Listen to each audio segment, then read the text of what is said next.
Hello everyone, welcome to Triangle of Fence. This is Monish, and as always, I'm joined by Nishant. If you're listening to this on YouTube and haven't done so already, please hit the subscribe button. We really appreciate it, and it does go a long way in helping us getting discovered. If you're listening to this on Spotify, Google Podcast, or Apple Podcast, please hit the follow or subscribe button. As may be the case, we really appreciate it. On On today's Apple episode, Podcasts, on Apple Podcasts, we would love a 5 on 5 rating if you think we're worthy of it. And on YouTube, a like on every single video. Thanks. yep, we'd like the comments as well. We'd like to hear feedback. We'd like to hear new topics that you want us to discuss. On today's episode, we actually made a list. We try to do this every Wednesday now. We try to make a list. It could be anything from the best players to never won the chip, the best players to never made a final, the worst deals of all time. We don't know what. On today's episode, we'll talk about the best 5 storylines to watch out for. And I made a list, Nishant made a list. You'll hear all about that. And we'll get to that. But before that, Nishant, I just want to talk to you about James Harden. He's turned up for practice finally after all the talk we had yesterday. I find it a little bit ridiculous that he's doing however he pleases. This is a franchise who's kept him. He's the face of the franchise. He's been here for 8 years, and now he's not reached the final. He's reached the final and conference final once. He's done nothing apart from that. And you think he's being a little bit spoiled? He's acting like a spoiled brat. It's really ridiculous if I think about it. Yeah, 100%. There's no two ways about it. He is being a spoiled brat, and it's a trend you're seeing across the world, especially over the last 10 years. Social media has made players so powerful, or at least so seemingly powerful, right? And I say seemingly because I think teams can call their bluff. We've seen it done before. We've seen franchises in multiple sports hold players accountable and say, you signed a contract, stick to it. You want to go, too bad. We're not going to sell you with a gun to our head. And we're happy benching you for the next 1 year if you don't like it. Right? We've seen this happen. We've seen it in football. We've seen it even with Anthony Davis in New Orleans. He had to wait that extra year. And he also had a supermax dangling in front of him, just like Giannis does now. And he said no to that. He said, screw this, I want out. And they still made him wait a year until they felt like they got the trade package that compensates them adequately for losing Anthony Davis, right? So, so it's a bit of that. And like I said yesterday, it's a who blinks first game right now. But sadly, there are multiple angles to this. And the angle that I want to touch upon, and that's the only Mm-hmm. angle we'll cover today, is with the advent of social media and with players becoming these larger than life. They were always, but now it's even more so because there's availability, there's engagement. And they have a credible way to measure just how big, like they can put a net metric to their stardom, which wasn't always the case before. Mm-hmm. They were indirect metrics. There were shoe sales and magazine covers, but they have direct metrics now. And the result of this is a shift in player behavior, a shift in how franchises look at assets, a shift in what it means to be loyal, and a shift in fan behavior. And you see this across the sports, across the world. At first, in football, I guess you and I come from a very Puritanian approach where you like a club, you're a fan, and that's it. You follow that club. Mm-hmm. For better or for worse, you're a fan and you follow that club. And so early on, I used to scoff at like people who supported Manchester United at one point in time, and then Ronaldo went to Real Madrid, and so they were either Real Madrid fans or Manchester United and Real Madrid fans. And then Mm-hmm. Ronaldo goes to Juventus. Now it's all three clubs or just Juventus. And I used to laugh at it. But then when you think about it, Neymar's done a bit of that. There have been several players that bounced from club to club, kind of dictating terms pretty much at each place. And then you look at basketball, you look at LeBron James's army, right? Coming from the era Right. of of Kobe Bryant, of Dirk Nowitzki, of Michael Jordan, players that were loyal to a franchise, that built the franchise from the ground up, were loyal Mm-hmm. to that franchise, won with that franchise, and inspired a legion of fans for that franchise. To the era of LeBron James, where the fan base just goes where he goes. It's Cleveland, but now it's Miami, but now it's Cleveland, and now it's the Lakers. And like the Lakers subreddit exploded when LeBron James arrived because so did his fans. Right. And this is the increased power that I talk about. But the challenge for the league is at which point do the owners draw the line and say we're Mm-hmm. taking some of that power back. We've had enough of players dictating terms, because players dictating terms is great for players. And if you watch any TV analysis, you will always find those that are most vocal in support of this were ex players. It's great for players because they get paid and they hold all the chips. It's not good for the franchises. It's not great for business because you don't have predictability and continuity, and contracts don't mean much. And it really sucks for fans that want to support a franchise. Now, if you're the I go where the player goes type, you're okay. But if you're of the old school, I'm loyal to a franchise type, you're in for a rough ride, right? Now, all of this, how does it tie back to Harden? I think the league should step in at some point, because whether Harden shows up for training or not is a Houston Rockets James Harden problem. That's not a league problem. Yep. It becomes a league problem when he violates a contract willfully, does it publicly, is out partying with strippers in Vegas. That's a PR issue for the league now at the worst possible time, because not only is it a violation of contract, it's a violation of multiple COVID protocols and common sense, really. And on top of that, he's basically brazenly, openly questioning the authority of the ownership and saying, okay, if you're not going to trade me, then screw it, I'm not going to show up. Makes the league look bad. They've got to step in at some point. And if I were the Houston Rockets, I'd say levy whatever penalties you can. And don't pay the guy. If he's not honoring the contract, then he shouldn't be collecting those fat checks that come with it. So I think it's about power of franchise versus power of player. I'm all for power of player. I'm all for LeBron James dictating where he goes in free agency. That's his right. I'm all for Kevin Durant choosing to go where he goes in free agency. That's his right. It's not okay for a player who's committed to a contract, who gets paid millions and millions of dollars for that contract, to abuse it as in how he pleases when it doesn't suit him and still get paid. That's a problem. Absolutely. I think I'd hate to be a Houston Rockets fan right now. I spent so many years defending the franchise and James Harden, and every time you lose, like the franchise has gone out of its way to help him, right? Yeah.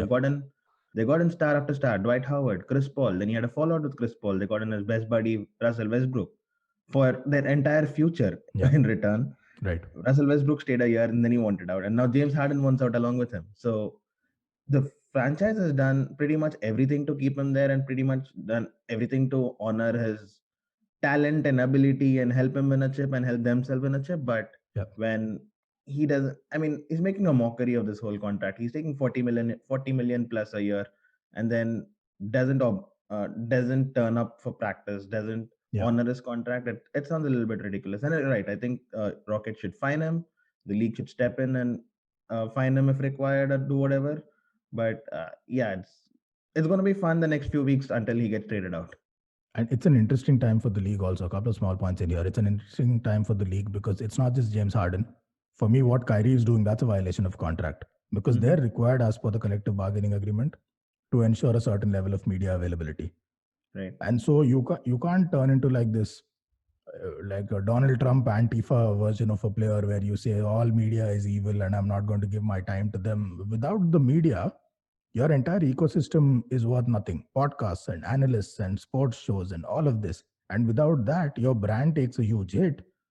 And your, at this point, quite frankly, overrated ass doesn't get paid 30 plus million a year if that happens.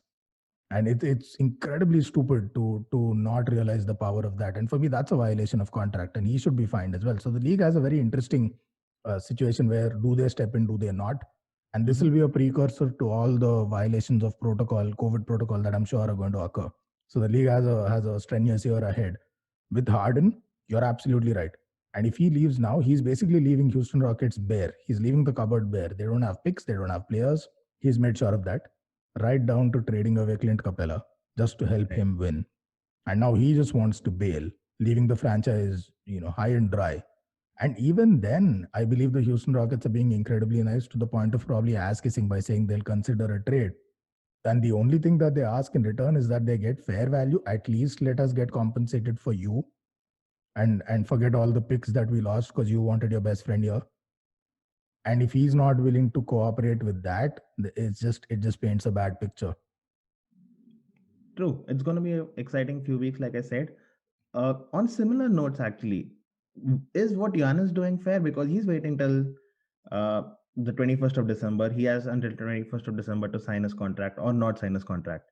Now he's keeping the Bucks waiting as well. It's slightly different from James Harden because he's still on contract and he's playing and he's turning up for practice and he's won 2 MVPs, so he's delivering.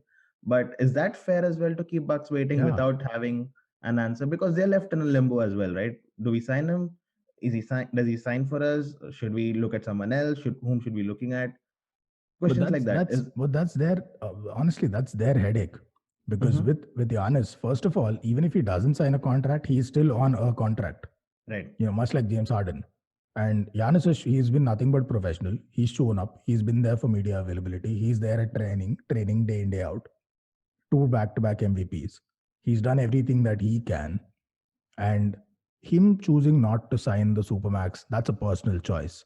In fact, Right. he's leaving money on the table. He's costing less to his friend. If he doesn't sign the Supermax and he continues to play for the Bucks and says, I'm going to, give it 1 more year and then decide, Mm-hmm. he's actually deciding to take less money and significantly less money for the next 1 year. That money is not going to come back. When he gets the Right. Supermax next year, it's going to be for 1 year less. So he's actually giving up something in this process. And that's commitment to his career. And that's perfectly fine. He's not violating anything. Now, as the Milwaukee Bucks, if he doesn't sign the Supermax, do they have a dilemma? Yes. Is that Giannis's fault? Absolutely not. I think he's well within his rights to do what he wants, and he's not in violation of anything. Not a moral code, not a legal contract, nothing. Now, for the Milwaukee Bucks, what's the risk? If he doesn't sign the Supermax, they go 1 more season with Giannis, at the end of which he's a free agent. Mm-hmm. So then when they give him the Supermax, he has a much wider choice. He doesn't need to depend on the Milwaukee Bucks to trade him if he doesn't want the Supermax. He can just walk. So if that happens, do they want to trade him right now? I still think that's highly unlikely. I don't think the Bucks are going to do anything to make Giannis go unless Giannis himself wants to go, and I think they'll take that risk. But he's not in violation. He's well within his rights to do what he's doing right now, and I don't think any of this is in bad faith. It's not even like he's misleading the Bucks franchise. True, I get that. So how long do you think Giannis is going to make the Bucks wait? Is he going to sign this year? Is he going to wait 1 more year? What is your take on that? Listen, it's a lot of money.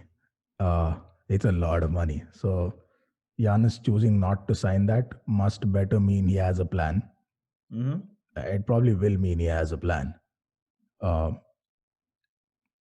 I wouldn't be surprised if he takes another year to decide not sign it this year and wait for free agency, because free agency really opens things up for him.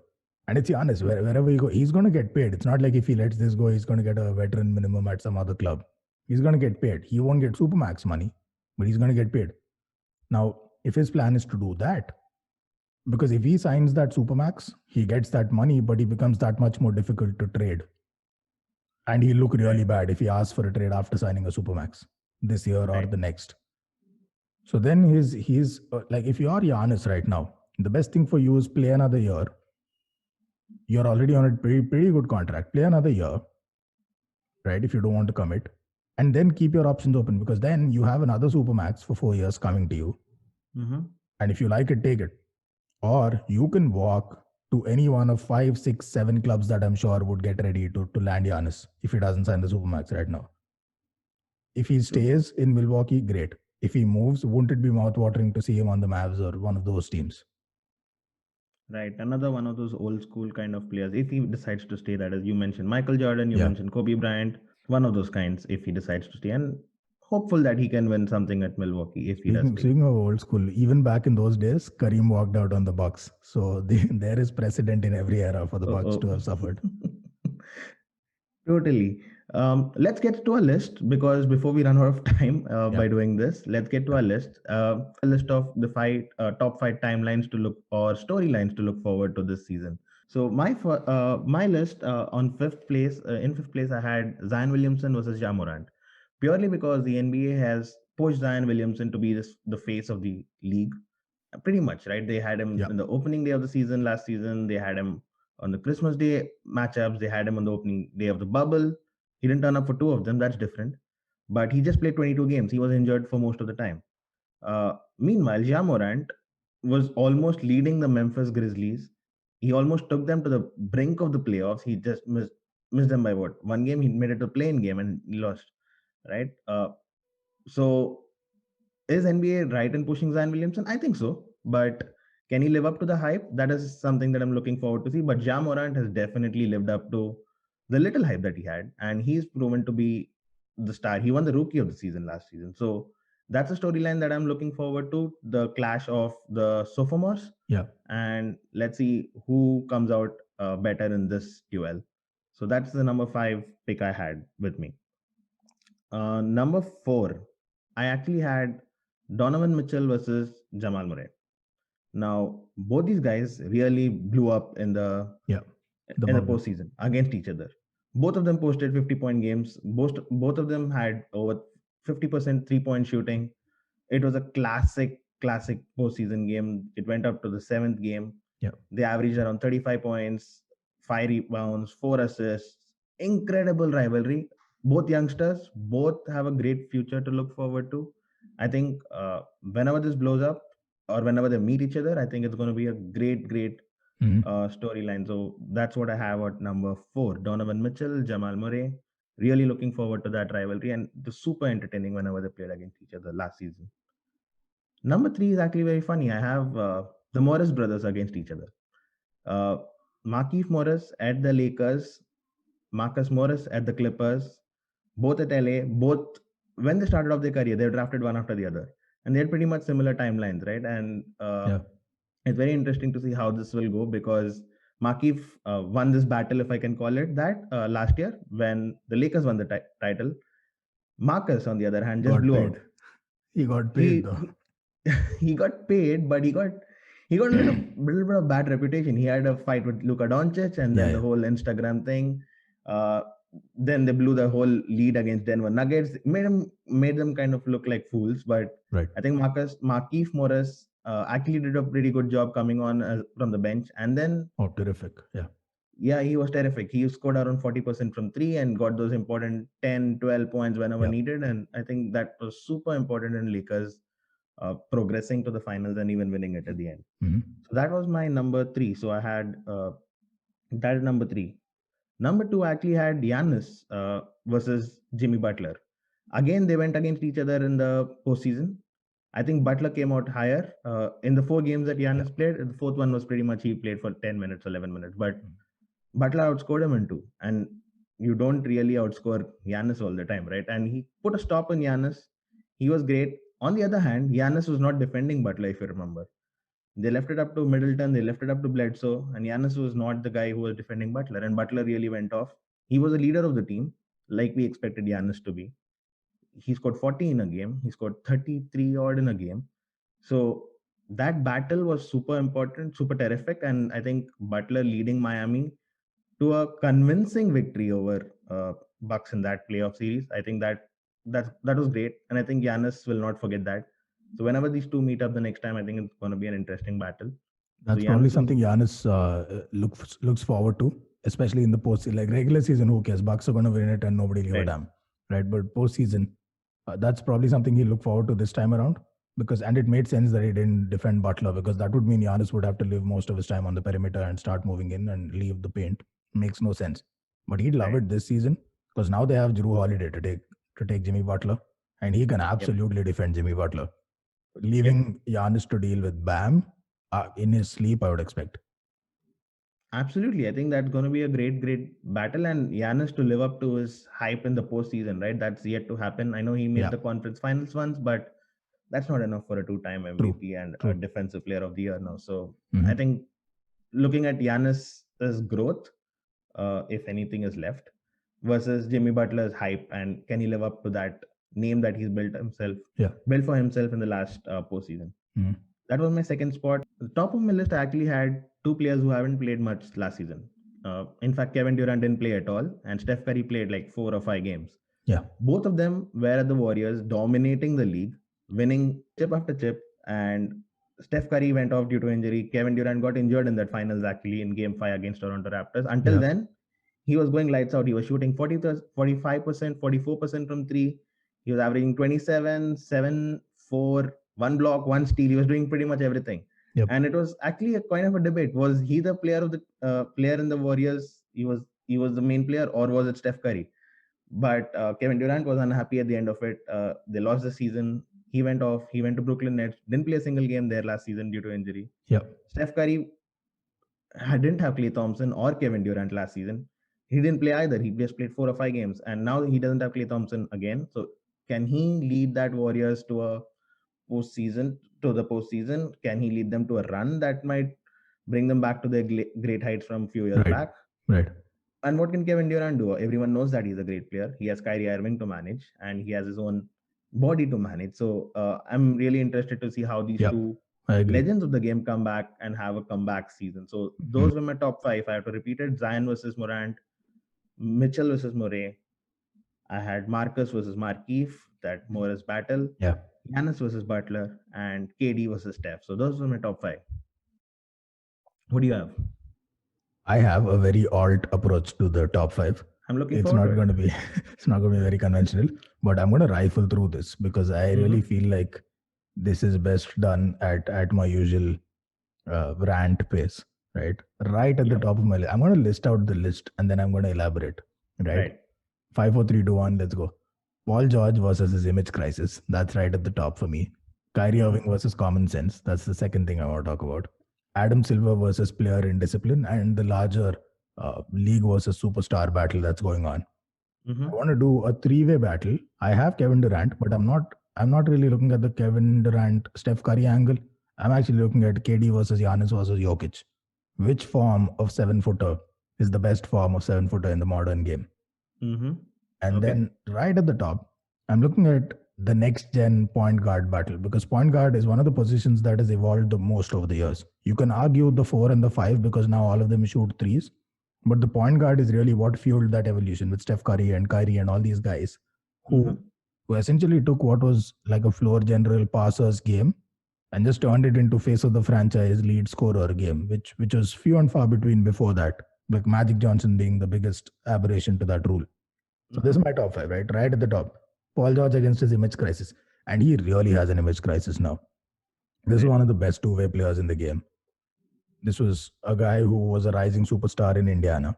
Never quite got past LeBron. Understandable. Never had the team to really compete with any team that LeBron had. Fair enough. Moves to OKC. Now has a team, has a great team, has an MVP right next to him. Both of them had MVP level seasons. Go to the postseason, get bounced by a certain Dame Lillard and the Portland Trailblazers, who eventually turned out to be a better team, though nobody had the caliber of player that either Westbrook or Paul George were at the time. And then he came to the Clippers, and we all know how that turned out. Sideboard, anyone?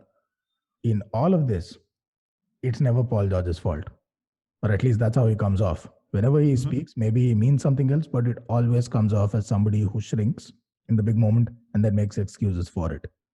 It's a bit like Kyrie. It's always the media. It's never the stupid stuff that he says. It's always the media. He comes off, says something dumb that's clearly a shot at LeBron James. Because unless he wanted us to think it was Jason Tatum that he was talking about, it's LeBron James. You want to chip with the guy. But of course, it's the media wanting to pit one brother against another. He comes out, says the earth is flat, but it's the media for calling him out on that. It's always somebody else but him. And with Paul George, it's a bit like that. And that's why these two are at the top of my list, right? Paul, he's created this perception where he's going to get panned left, right, and center unless he comes out and plays MVP level. And even then, they're going to want to see it in the postseason. But against all this, if Paul George delivers, the upside is going to be incredible. When you deliver against these odds, the upside is going to be incredible, and you'll really cement yourself as one of the best players in the game. So that battle is what really interests me. Can he give up all of those perks? Can he be one with the team? Can he improve team chemistry? Can he be one among the guys and kind of help that team come together? Can they overcome the debacle of last season and deliver in the? We know they're going to be good in the regular season. Can they deliver in the postseason? It's a bit like the Bucks. Nobody cares if they even win the conference. What can you do in the postseason? So that's him. Same thing goes for Kyrie. Time and again, every time he opens his mouth, he makes a mess of things. He's at his best when he puts the ball between his fingers and bounces. So while we look forward to seeing that, again, can he help the Brooklyn Nets team bond? Can he be one among the guys? Can he stop being a diva? Can he make the team a team? Because God knows they have enough pieces to win the chip. It's again, just like Clippers last season, it's going to be down to one of their superstars and whether he can fit in with a first-time coach and all of that. Right. These are two interesting angles that I'm looking at. The third, Fair enough. Both of them have to battle their image crises. Absolutely, absolutely. Okay. And Who's on three? And the third one is Adam Silver versus the league. And I touched upon most of these points in the James Harden rant that I went off on at the start of this episode. Adam Silver has been a great commissioner so far, right? Delivered the bubble, took care of logistics, outstanding. Like decades ago, he had the vision to plan The Last Dance, a documentary which came out decades later and made such a huge splash. Uh, the Clippers have a racist owner, no problem. In comes Adam Silver, rallies all of the other owners, gets that fellow to forces Donald Sterling to sell the franchise. So he's ruled, he's governed with an iron fist. He's come in, stepped in hard where he needed to. He's been an outstanding commissioner, except the one criticism is always that he's soft on players. And as players increasingly start abusing their contracts and start taking things for granted, you see Kyrie skipping media day, you see James Harden just going and partying. It's just a bad look for the league. And if there's one thing that Adam Silver has always been incredibly protective of, it's the image of the league. That's why China was a big deal. The whole Houston Rockets, LeBron, China was a huge deal. And you could maybe say the NBA took a softer stance there because they didn't want their image to take a hit. Right. And the league values their image above all else. This Harden thing can't be good. Kyrie is a more minor offense in comparison, but the Harden thing really can't be good. So it'll be interesting to see if he can really clamp down. He's kind of also working against his image a bit here if he comes down hard on the players. But what's he going to do there? Because he'll have to go against the Players Association at some point. Then my number 2 is the 7-footer battle. Kevin Durant, 7 foot tall, can defend, coming off of an injury, but can shoot like nobody's business, put the ball on the floor, defend at an elite level. But really, he's a marksman. He can score in the paint, he has a post game, but he's a marksman. Is that the 7-footer you want? Leads your team in scoring, maybe the league in scoring, and can defend. Or is it Jokic? Okay on defense, puts in effort, but an elite, he's a point center, which is a position, it's such an incredibly hybrid position. We've hardly ever seen anything like it. So is that the guy? Is it kind of like a Luka Doncic meets Magic Johnson kind of player, but who doesn't defend at that higher level? Is that the 7-footer you prefer? Or is it Giannis? No shooting game whatsoever, but a beast of a defender and a monster in the paint on offense. Which version of 7-footer is the best version of 7-footer in the modern game? That's something I'm really looking forward to because we have all three playing, hopefully fit throughout the season. And the list that I want to close, the point that I want to close this list with is the modern era point guard. Who among the next gen point guards is really going to be the best in the league? We have Ja Morant, who's in a league of his own, really. And for me, in many ways, Zion versus Ja, which was one of your rivalries. Right. For me, it reminds me a lot of LeBron and Carmelo when they came into the league. LeBron, athletic freak of nature, Carmelo, a complete player, an attacking beast and all of that. And how they were pitted against each other. Except in Zion and Ja, Zion is very similar to LeBron in that genetic freak of nature. But I think Ja Morant has all of the intangibles that LeBron had in addition to his genetic gifts, which Carmelo didn't, not at that level. I think Ja Morant is kind of like a Carmelo type attacking player with all of the leadership intangibles of LeBron. And he is freakishly athletic too. He's no slouch there. He has a 44-inch vertical. So I'm really looking forward to this battle. Can Zion live up to the billing? Yes, if he's fit. And the league, why does the league choose to promote Zion more? Because with Ja Morant, it's what he can be, which is a great player. With Zion, it's what he is already, which is a genetic freak of nature that people will pay bucks to watch. A highlight reel, walking, talking. And the league will always bet on those. You can recognize that Kobe might turn into a superstar, but you know Shaq is 7 foot, 300 something pounds, and nobody's ever seen anything like it. Right. So that's an interesting. So there's Ja Morant versus De'Aaron Fox, who's been out of it for a while through injury. But again, explosive pace, playmaker, scorer, leader on a franchise where really there's nobody else. And then Trae Young. It's kind of a new age James Harden, zero defense, all offense, shoots from pretty much anywhere, but is a willing passer and a great one at that. Which of these playing styles really, just like the 7-footer debate, which new age point guard translates to the best version of point guard in the league? So that's pretty much my list. Oh, that was interesting. I think I like the 7-footer debate a lot because, like you said, Jokic, he is a center. He is a 7-footer in a Steph Curry body, right? Yeah. He passes like he can do anything. He shoots a three. Kevin Durant is probably one of the best players in the league still, hopefully. Giannis, he's a 2-time MVP. I like that debate. I like the youngsters as well. Ja Morant, wow, he was incredible last year. I remember his dunk over Christian Wood, was it, who just fell on his butt, and And the Incredible. dunk that And never Trey, was, the one that he missed, that would have been one of the greatest dunks ever had he scored. I don't remember against who it was, but that would have yeah, been insane. Yeah. Trey Young, he pretty much can shoot from halfway line, and he showed that he has incredible ball handling skills as well. He just Yeah. likes to go for the nutmeg or Nutmegs. whatever Yeah, you yeah, want to yeah. call it, right? And De'Aaron Fox, who has a big contract to live up to now because he got paid, and then Sacramento really hopes that he comes to the party and delivers for them. Yeah. Good list. I like it. I think we should keep doing this weekly. We should Mhm. find out new topics to talk about, new lists to talk about. Uh, this was real fun doing this. I think we're right on time as well, but great Yeah, fun we are. catching up and doing this. And we will catch up soon. And for guys who've tuned in and listened to the end, if you have any topics that or lists that you want us to discuss in our next time we do this, probably next week, please list it down in our comments, or you could send us a tweet or a message on Instagram or whatever works for you, whatever it works for us. So keep doing that. And until next time, see you soon. Sounds good. Take care. See you guys.